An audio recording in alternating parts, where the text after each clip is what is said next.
Hello, friends. Welcome. Welcome. I'm so glad you're here. We're going to give people a few minutes to come in and hang out. I've got Colleen here. She's a powerhouse. I'm so excited to have her on. We're going to have a great conversation. And this is going to be really meaningful content. It's not often that you get to hear directly from someone like Colleen. And so I think when you see all that she brings to us and then you can stay connected to her, I know she can make a big difference in your life and your leadership. So I'm glad you're here today. I know some of you are still logging in. We're excited that you're here. Sam, as always, is running the chat. So if any point you have a question or a thought, definitely write it in the chat because me and Colleen are very interested. We like to chat it up. So we definitely want to hear from you. We've got so much great information to share with you too. So to the degree that you play with us, we'll get to play with you too, which is our jam. So we're excited to do that. I'm going to give everybody just a minute with technology to get in here with us. We are asking, one of our favorite questions to ask Colleen is, what's everybody's snack? Because we're sitting on the porch together. Dill and sea salt Triscuits. That sounds amazing. Doesn't it? I want those. Can we just Becky, get those to us? We're going to have to find those. Salt and vinegar Pringles. We are in a real salty snack place today. I love it. Erin, cucumbers, she goes the healthy route. I appreciate it. Colleen, I bet you watch your nutrition pretty closely with the amount of energy you need every day. I do, but if I had to choose, I hate to say this is even a snack, but it's because I'm the sweet tooth girl. You can just give me some chocolate chip cookies and I'm all good. Yes! Okay, good. I love it. Okay, I'm so glad everybody is here. Welcome to the Porch. I'm Lindsay. This is Colleen Hauk. And today we're going to be talking about something that matters a lot to Colleen. It's leadership. And I know it matters a lot to you too. Colleen is a speaker. She's a trainer. She's a co-author of 2 books, the best-selling books, Women Who Ignite, and Why Didn't Anybody Tell Me This Shit Before? She trains and she coaches elite performers, people that I look up to. She gets to train them on techniques to have it all without losing it all. We all know that's difficult to do.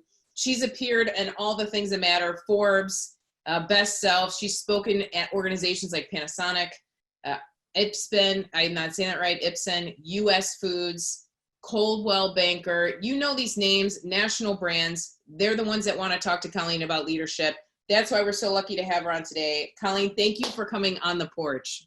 Thank you, Lindsay. I just wish I was literally sitting on your porch with you right now. I know. It's funny because when we started the porch, it was too cold to be out there. I'm like, we could have totally sat out there today. I wish we were a couple states closer. Right. Right. Oh, go ahead. No, I was going to say, well, that's part of what I know we're going to talk about today, which is this whole concept of not really being able to be in person together, that this is where we're at. And it's all good, but I do miss sitting, elbow to elbow with people. With real humans. I know. Now I've gotten the pleasure of kind of knowing you through these different seasons, and you were 15 years sales leader. You were in the corporate world. You were now you're moving into the speaking, training, consultant world. What got you to give up the golden handcuffs? What did it for you? Oh, those golden handcuffs were there and on tight for years. Absolutely. I can imagine.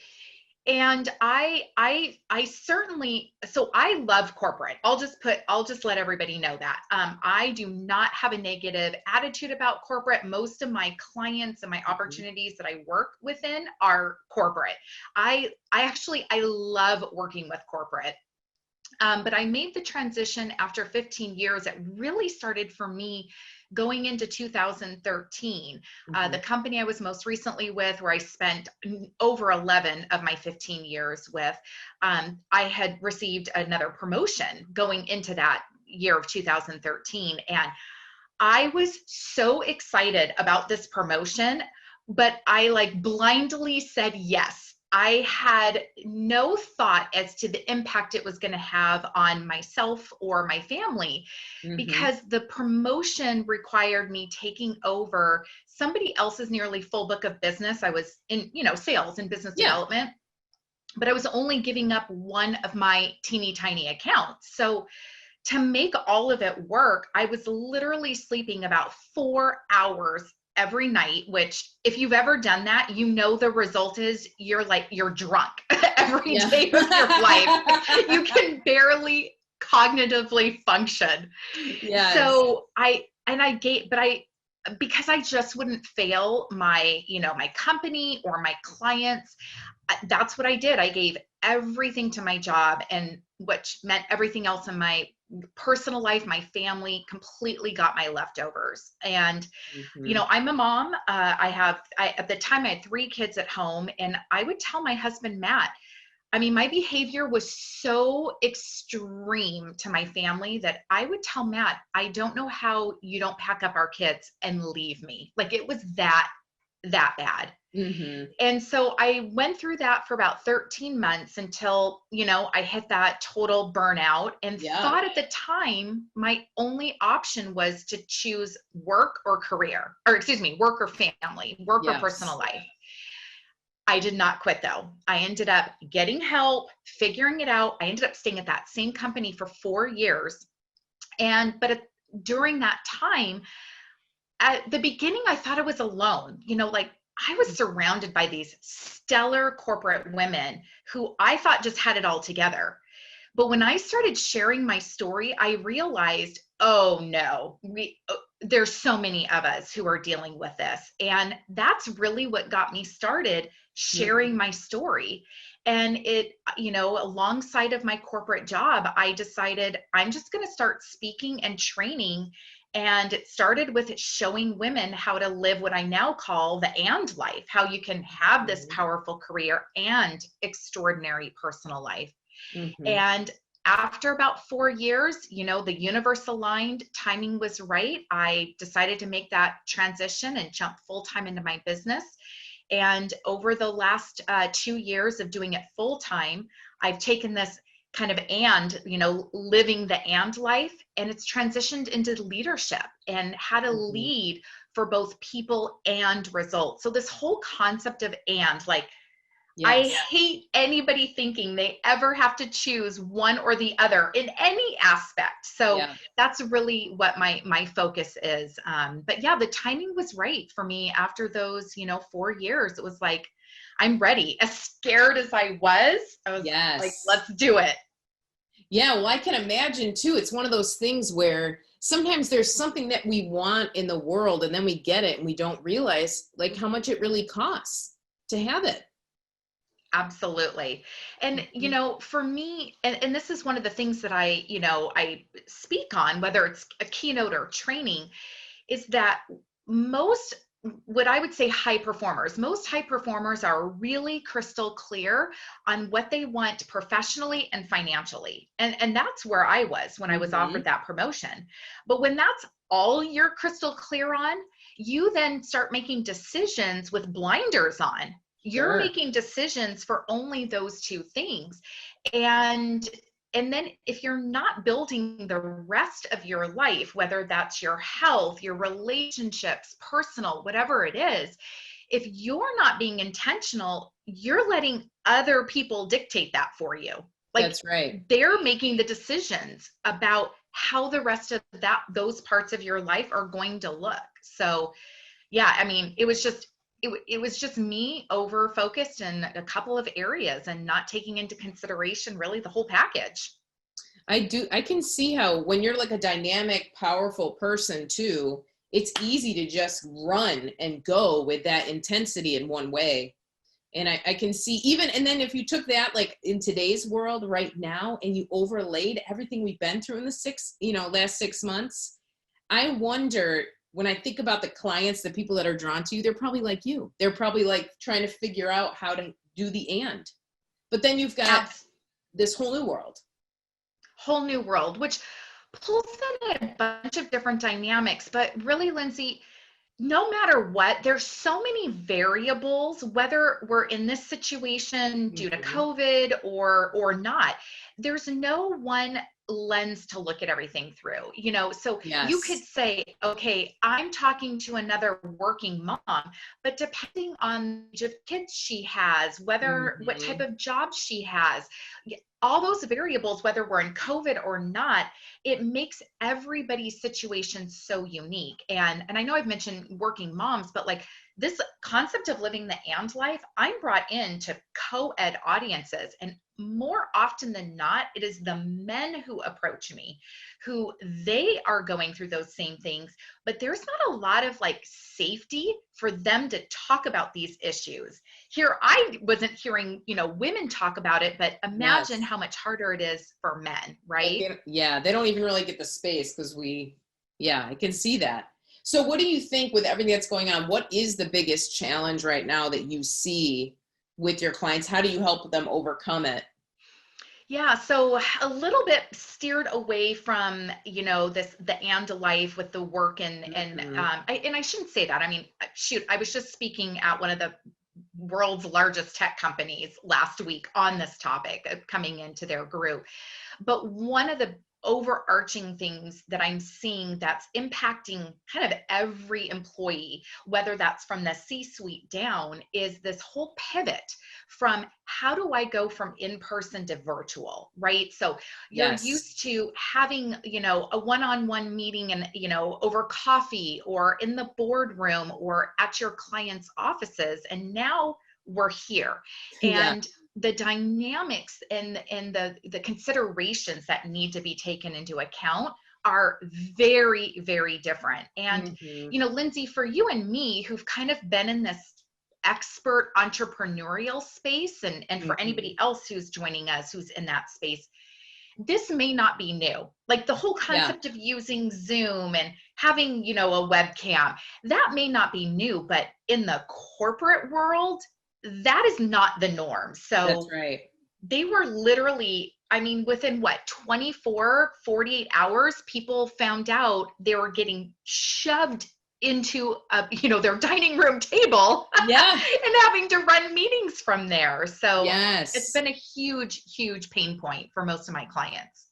I can imagine, especially if you've been in the work world for 20 or 30 years and you're just used to the cadence and the way that we influence in person and just have meetings and face to face. And I know from generational research too that depending on the generation, I mean, you just grow up with different levels of technology. Boomers tend to enjoy face to face conversations, and there's good reasons for it. And now you're like, just kidding. Now it's your dining room table. Look at this little tiny thing. Pretend to be animated. I know a lot of people when they have to do that, just that piece alone makes them freeze Oh, up yeah. and kind of lose their personality. Yeah, there's so much that happens. And before I share that, when you were just talking about being in, for people who've been in corporate for 20 years, I mean, I think that if I was still in my corporate career when this hit, I mean, I would have been kind of panicking. Yeah. I mean, I was a sales leader, so I was running, weekly team meetings, Yep. one-on-one meetings, and meetings with my clients. And if somebody would have said, oh, I have to start using Zoom from my own personal laptop in my home, I mean, I just would have freaked out. So, but yeah, I mean, you mentioned this whole like how people get nervous with camera. And the camera and this setup, as we're all sitting here now together, it takes so much out of you. Like Thank you. it is exhausting. And I know there's been articles on this whole Zoom exhaustion, which is they're talking more about how, oh, everybody now all of a sudden we can't do phone calls. We have to, be on video. But really, I think about the exhaustion from the energy pull, because even, when you're sitting in an in-person meeting, that in any moment somebody could kind of look at you, but you don't feel like somebody is staring at you the entire time. Where Yep. when we're here in this virtual meeting, I mean, the camera is on you the entire time. So at That's right. any moment, somebody can be looking at you, and it's pretty up close and personal, right? Yes. Yeah, it is. And that's a piece too, is, we talk about this concept of self-monitoring. You're not used to watching yourself as you talk to somebody else. So even just I'm wildly aware of my hair. I'm wildly aware of my shirt. I'm wildly aware of the books behind me. That's stuff that usually you and I'd sit down What are you thinking about it? Right. So it's that energy it takes to connect and build connection and establish trust. That's different now too, because we can't just kind of like rub elbows, even high five. You know, we get a lot as mammals from touch and smell and other senses that don't come through Zoom. So how do you think, like, how do you help your clients connect when we're all looking into these tiny cameras? Yeah, no, it's such a good question, Lindsay. And it's actually my number one strategy that I talk about in, I run a masterclass called Influencing Virtually, and Connect is absolutely the first one. And you brought it up. When we are in person, we have an opportunity to engage all of our senses. All Yes. of our senses. And I mean, we're talking sight, sound. Lindsay, you and I even chatted before about smell, like, right? Yeah. Or just this whole like energy that you're feeling, but by being next to somebody, we go from that type of connection in person to now this, little rectangular box where you're limited to just sight and sound. And Yes. so as a presenter, whether that's again informal or formal, whatever your role is, if you're in front of the camera, your number one responsibility is to connect, because the very first question people ask is, do I trust this person? Mm-hmm. And the best way to build that trust, the best way to connect with them, as my mentor and trainer, Bo Eason, have taught me, is through personal story. And so that's one of the things that I talk about is, when you jump onto something, whether it's an interview or you're leading the meeting, as often as possible, lead with some sort of story. Allow people to see who you are and build that connection, that trust. Because if your main goal is to influence, impact, persuade, train, they're not going to listen to anything you have to say if they don't feel that connection or that trust with you. So That's right. I find the best way to do that time and time again is through story. Yeah. Will you share with us a story? Let's just even try it right now. Let's try a little experiment with everybody. What will you share with us? This is related in some ways, a childhood story, something about you Sure. from being a kid that has shaped you today. I'm really interested in hearing that. And everybody watch. We've heard from Colleen now for like 15 minutes. You're getting her vibe. Well, watch what happens after she shares a story. See what you feel inside. I want to hear in the chat. Okay. I love this, Lindsay. Oh my gosh. And I feel like now all this pressure because I'm not as rehearsed in my story, but sure. I love this. So I'm putting you on the spot, Colleen. I love it. So childhood story for me. When I was 9 years old, I still did not know how to swim. I was deeply terrified of going underwater. Like, I could not grasp the concept that you could hold your breath, go underwater, and not drown. Even though obviously I'd seen people do it, I was terrified. So my parents enrolled me into swim lessons, and my mom, she worked full time. She was a nurse. And so for some reason, and my dad worked full time, but he must have taken some days off. It's in the middle of summer. And I remember sitting in the family room watching Batman, like the real live Batman, not cartoon versions, not movies, but the TV show Batman. And so scared, getting ready to go to my first swim lesson. My dad comes in and he's, struggling to put my horsehair that I had at the time into this ponytail, picture dad with a little girl, getting me ready for swim lesson. And I walk out into this woman's backyard. It was at a private home, and she had an above the ground pool. I come around the side, I sit down, and what's the very first thing she asks me to do? Put my head underwater and hold my breath. And I refused. I absolutely refused. I cried. I wouldn't stay. My dad took me home. And later that afternoon, as I knew my mom was about to come home, I was hiding in our front living room. And I was this combination of really angry, how dare my parents make me go to swim lessons, but also humiliated and scared, what's going to happen? My mom's going to yell at me for not doing this. And my mom comes into the front living room. And of course, my dad had already told her about all of it. And I start sharing with her what happens. And I said, I'm never going back again. I'm never going to swim lessons. And my mom says, oh, that's fine. You don't ever have to go. I'm thinking, yes, like I won, right?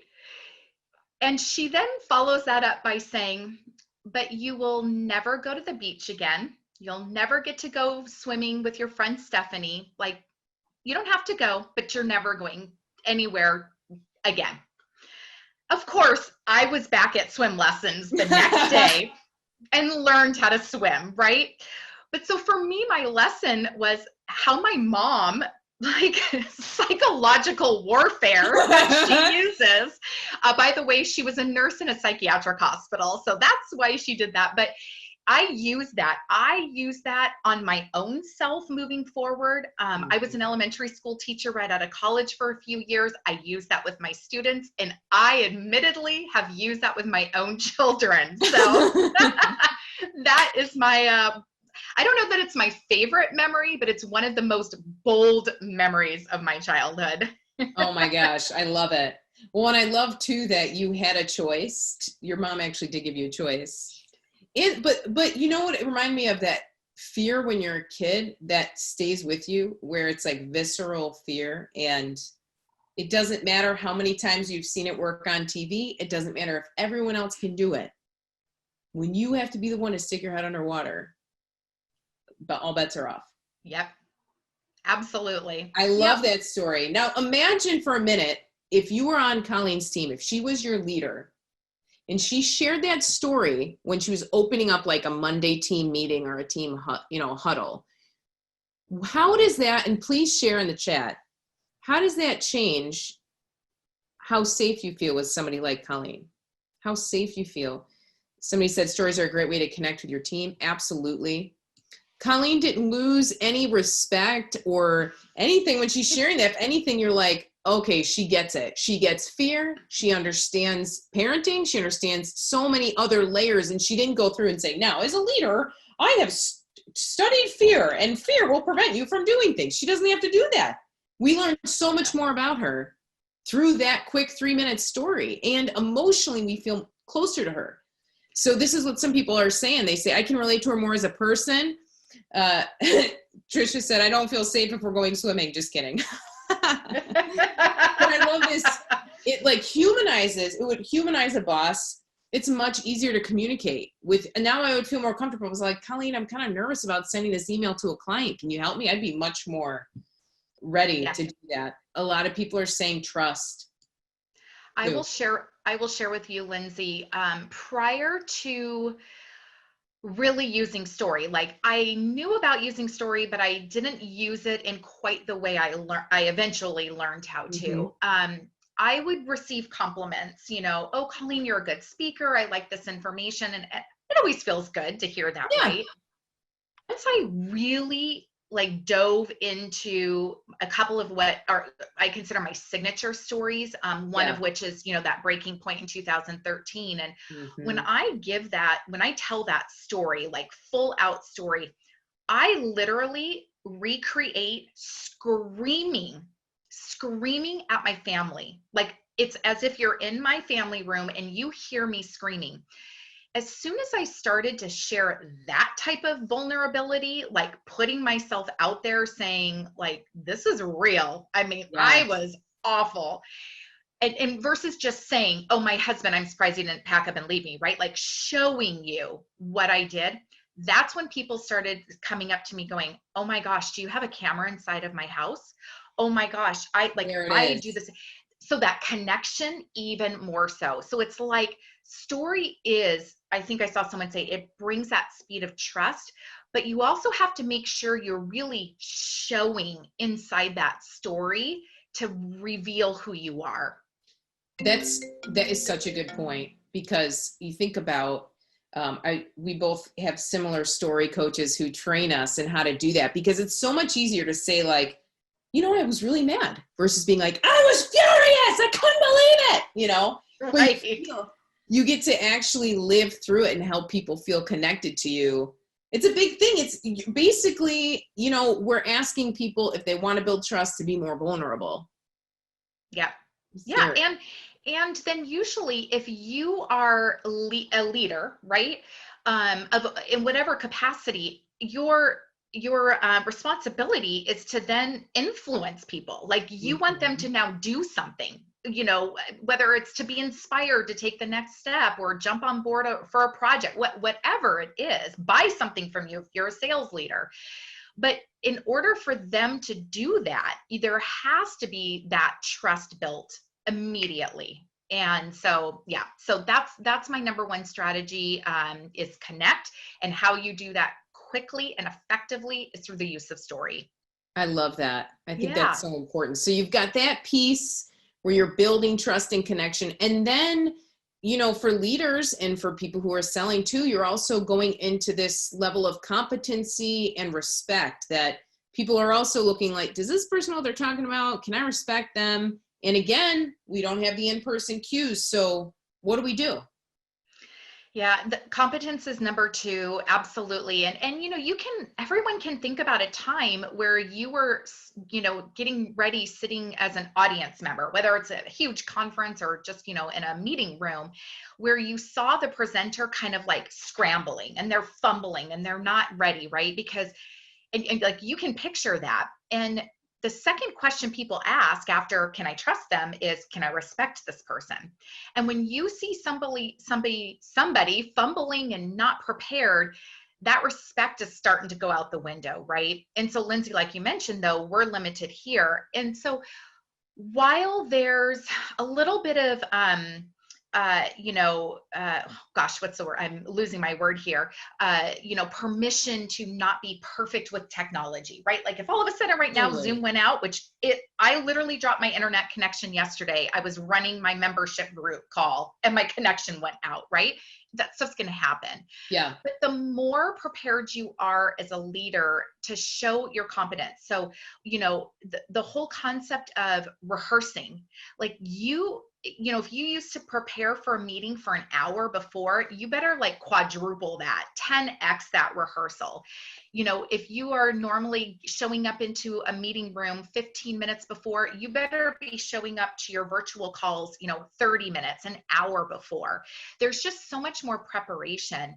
And the other mistake that I've seen is the thought of, oh, well, I'll just take what I normally would do in person and I'll just replicate it on camera. No, does not work. Do that. You cannot do that. So you've got to simplify, whether it's a PowerPoint presentation or your message. Things have got to be more simplified and streamlined in order for that message to come across.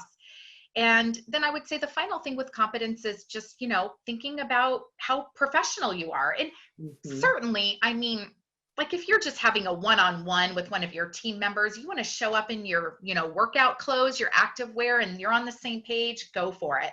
Yeah. But if you're a, C-suite running an, all employee meeting, you might want to rethink that outfit choice. Yeah, that makes sense. It makes sense. And even, this is like a true story. I hate to tell it, but the other day I have a couple different webcams that I use, and one was plugged in that I didn't know was plugged in. And so everybody on the call, it was a team that I'm working with, saw that I had like 3 coffee cups that were like stacked. And I just had that moment of, oh shit.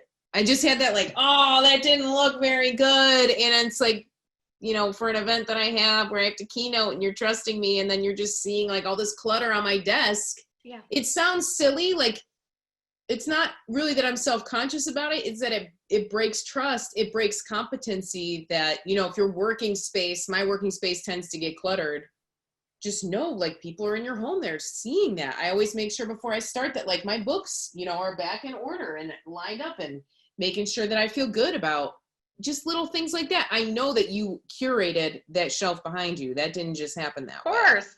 No, of course not. And so if you don't mind, Lindsay, I'd love to use that to help transition to the third strategy, which is about captivating. Yeah. And, when the research has shown that, people are distracted in in-person meetings versus virtual, right? in-person meetings, people are about able to hold attention for about 94% of the time. In virtual meetings, it drops to 42%. Oh my So God. you as the presenter, it's like an obligation to be captivating. And Yep. one of the biggest ways that I like to share is the reverse of that, which is eliminate as many distractions as possible. So you brought up things in the background, right? You want to eliminate those distractions because you want to be the captivating person. Now, granted, I realize like I have the shit book behind me, so that grabs someone's attention for a moment. But it's so funny. Right after this happened, so we're talking the week of March 16th. My husband Matt, who runs a couple of real estate offices, he's hosting, his first, or he's jumping on the first ever, all manager Zoom call. And real estate agents aren't used to doing Zoom. Like No. they're all about in person. Yeah. And I happened to walk by his laptop so I can see all the little boxes, everybody's video. And I started freaking out. I was like, oh my gosh, I wanted to jump in and just help everyone. What did you see? What were some of the things that you saw? Okay, so one of my biggest pet peeves, and I can't see everybody, so if you have any of this, I'm just going to apologize, but I'm going to be really straightforward right now. One of my biggest pet peeves is our ceiling fans. And it's not the ceiling fan itself, it's whether a ceiling fan is moving. So anything moving is so distracting. So That's true though. Oh my gosh. I mean, because then you're focused on this thing moving around above somebody's head. So things moving in the background are always a no-no. Again, this big tech company that had me originally on to talk about these things, they were sharing things like, a pretty high level senior VP, which has like maybe a yoga ball in the back, which is fine. But he showed up on the call in like his muscle tank top, like on a pretty big meeting. Somebody else was lying in their bed, which they were fully clothed, but they were on their bed. I've seen, I'm sitting in a swivel chair. Some people have been in rocking chairs and the whole time. So again, it's not you on this end. It's not about like, you need to be perfect. You need to have everything perfect, but you got to come at it from the mindset of everyone watching me is already going to be distracted about half the time. So what can I do within what I have control over to help minimize the distractions? So it's things like background, where my camera is placed. I see way too many cameras that are underneath, and someone's so cute. They're like, oh, so as I say, right, I say cameras should be at eye level or slightly above. And they said, oh, is that to eliminate double chin? I'm like, no, it's so that I'm not looking up your nostrils during a call. I don't want to look up your nostrils. So it's those little things. Your lighting, is everybody going to have a professional light kit or a ring light? No, but position yourself in front of a window, right? Yes. So it's just those little things that take a few more minutes. But again, it's not to be vain. It's not to say I've got to be perfect. It's because if you want to influence people, you've got to help eliminate those distractions. And those are the things you can control to captivate them. I think that's such an important line that you draw. Like, it's not about like, I got to look like perfect, or this is about me looking amazing. It's more, get rid of the distractions so people can pay attention to what you're saying. Because if you're leading teams of people and, this is the best way we can connect it right now, I can serve you better by taking care of the environment around me, by taking care of the environment next to me, all of that, and keeping it at a place where it's not distracting. Because it's true. You're totally right. I do that. I'm sure half the people on this call, especially because we're not on video, you're doing other stuff. You're like multitasking right now. You're not just sitting here going, oh, I love that. Right. Come on, Colleen. Right. Well, and I'll tell you, those examples I shared from this tech company, a person that I know very well there, she was telling me, she goes, it was so, number one, the fact that these things were going on were so distracting. But then of course, what ends up happening is then everybody starts texting each other. Oh my gosh, did you see so-and-so? What's going on there? And so again, like nobody's paying attention. They're like seeing these things and now they're texting on their phone. So So it is important as, you know, somebody who is presenting virtually, you've got to be able to captivate. And to me, those little tweaks, those are like the quick, easy fixes that you could do immediately. Everything Yes. else is about, you know, voice inflection and how much, you know, are you leaning in when it's something important, all of those things. But the other stuff I talked about, those are easy fixes, really, Mm-hmm. really simple. Will you speak to, just for a second, to this idea that it is more tiring, just as a comfort for people? I know that's true for me. Maybe it's really just for me if you guys want to listen, but you know, this, when we do it this way, I think I burn through my battery about 3 times faster. Yeah, What would because you say? 'Cause you're putting so much out.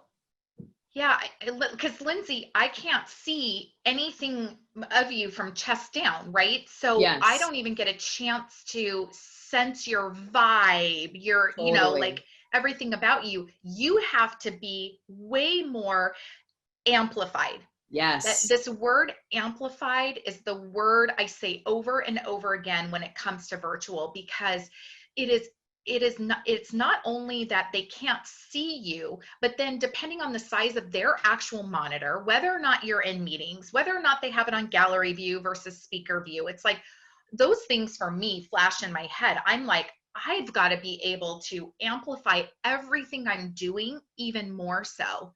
That's So right. so you take this whole kind of push of energy, and I mean, I'm right now, I know it looks like I'm looking at you, but I'm staring into it this tiny camera lens, right? So Yeah. it's right. I feel like I'm trying to push all of my energy in this tiny little circle at the same time that you know, I've got my door closed to my office because my family is home. I have a ring light, so I've got a light on Way me. more So than normal. Yeah. right, it's way warmer than if I was just sitting at a coffee shop with you. So it's just so much more amplified. Like everything is how much attention is on you, how much lighting you need, how much quieter you need to make everything feel, and then all of your output. It's like it's so amplified.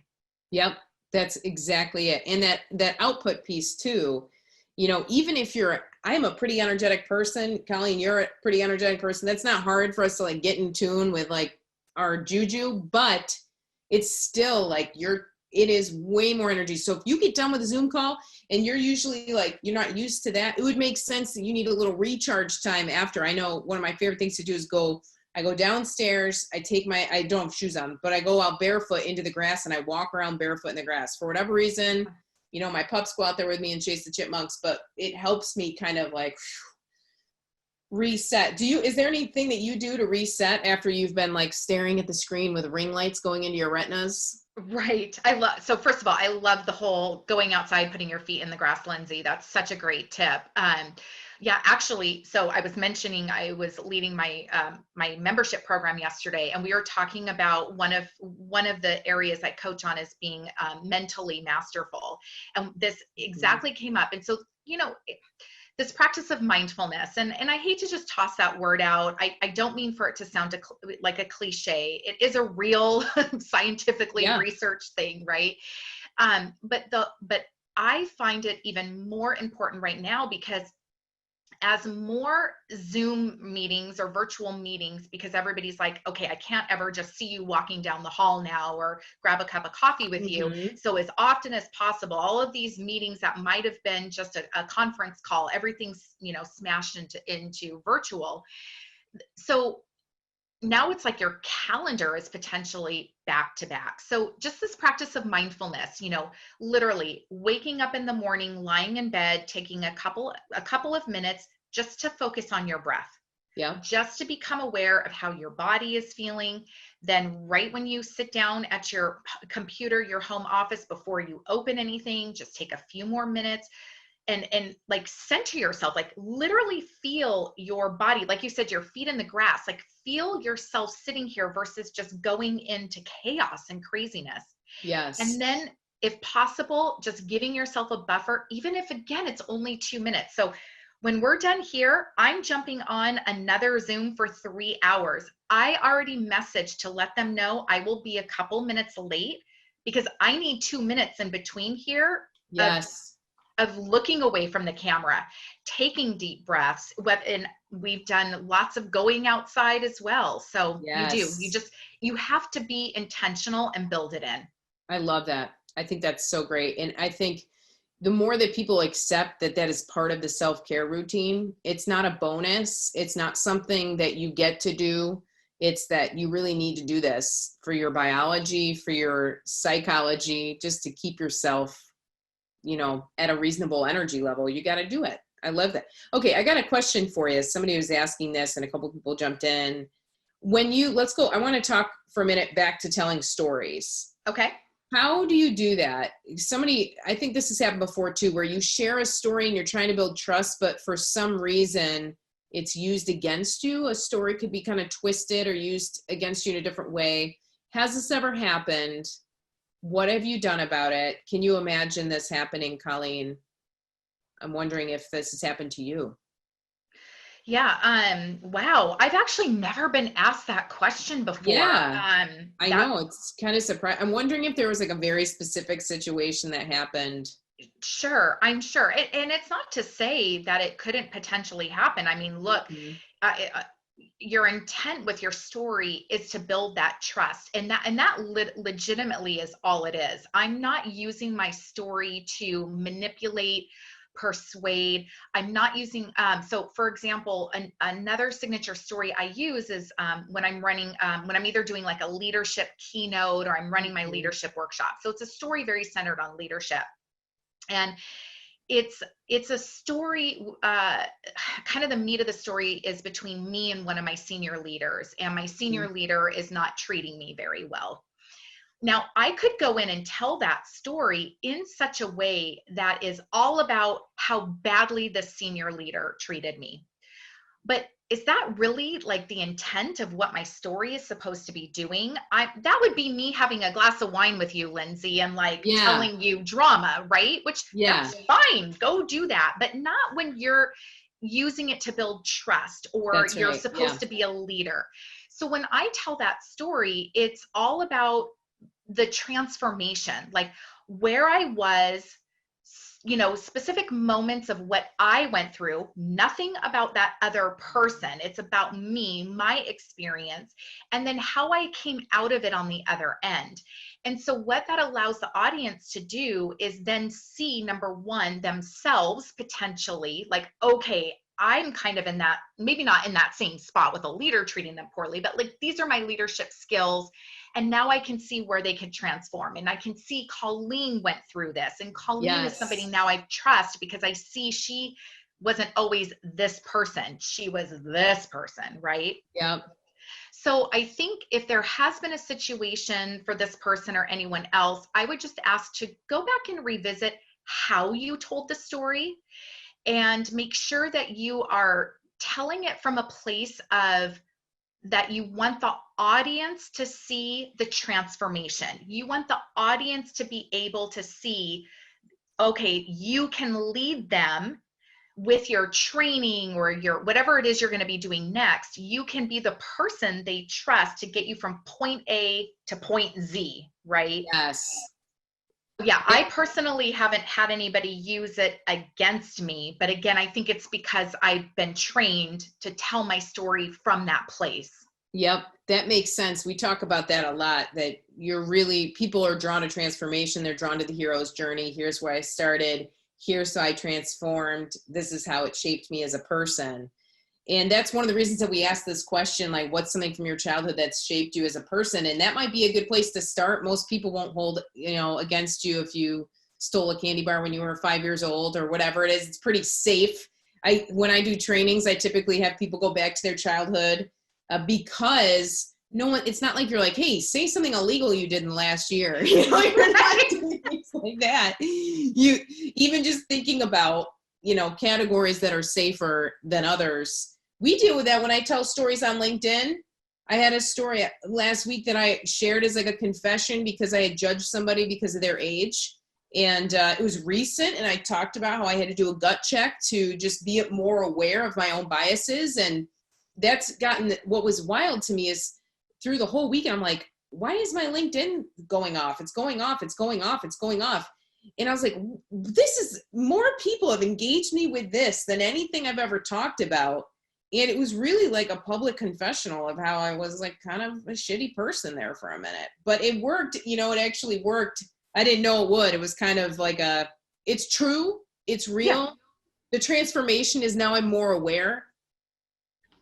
That's the key, Lindsay, right? Like you didn't just get out there and like blab something that happened to you. You were there saying, hey, this is what I did.